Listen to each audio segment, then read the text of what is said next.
প্রধানমন্ত্রী সফরের আগে মুখ্যমন্ত্রীর কনভয় থেকে উদ্ধার প্রায় 2 কোটি টাকা। ঘটনা অরুণাচল প্রদেশে মঙ্গলবার মধ্যরাতে উদ্ধার করেন 2 মহিলা আধিকারিক। বুধবার সকালে প্রধানমন্ত্রী নরেন্দ্র মোদীর জনসভার 10 ঘন্টা আগে মঙ্গলবার মাঝরাতে মুখ্যমন্ত্রীর কনভয়ের 3টি গাড়ি তল্লাশি চালিয়ে 1 কোটি 80 লাখ টাকার বেশি উদ্ধার করেন 2 মহিলা অফিসার।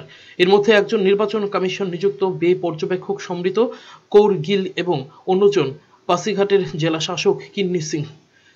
ফ্লাইং স্কোয়াড পুলিশ ও কমিশনের পর্যবেক্ষক সিয়াং অতিথিশালায় হানা দিয়ে মুখ্যমন্ত্রী পেমা খান্ডুর কনভয়ের গাড়িগুলিতে তল্লাশি করে। তল্লাশির সময় অতিথিশালায় হাজির ছিলেন মুখ্যমন্ত্রী স্বয়ং। বুধবার সকালে নির্বাচন কমিশনের নজরে এনে কংগ্রেসের রণদীপ সিংহ সুরজেওয়ালা বলেন, নরেন্দ্র মোদী ও পেমা খান্ডুর বিরুদ্ধে ব্যবস্থা গ্রহণ করুক কমিশন। মুখ্যমন্ত্রী, প্রদেশ সভাপতি এবারের প্রার্থী তাপির গাওয়ের কনভয়ের গাড়িতে প্রধানমন্ত্রী সভায় লোক ভরানোর জন্য এই টাকা আনা হচ্ছিল। পেমা পদত্যাগ করুন এবং 2 প্রার্থীকে অযোগ্য ঘোষণা করুক কমিশন। এই ঘটনায় প্রধানমন্ত্রীর নাম জড়িয়ে যাওয়ায় অস্বস্তিতে পড়ে বিজেপি।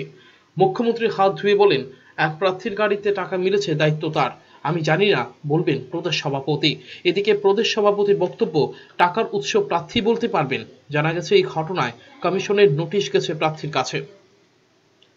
ব্যুরো রিপোর্ট, চ্যানেল 3 রাত।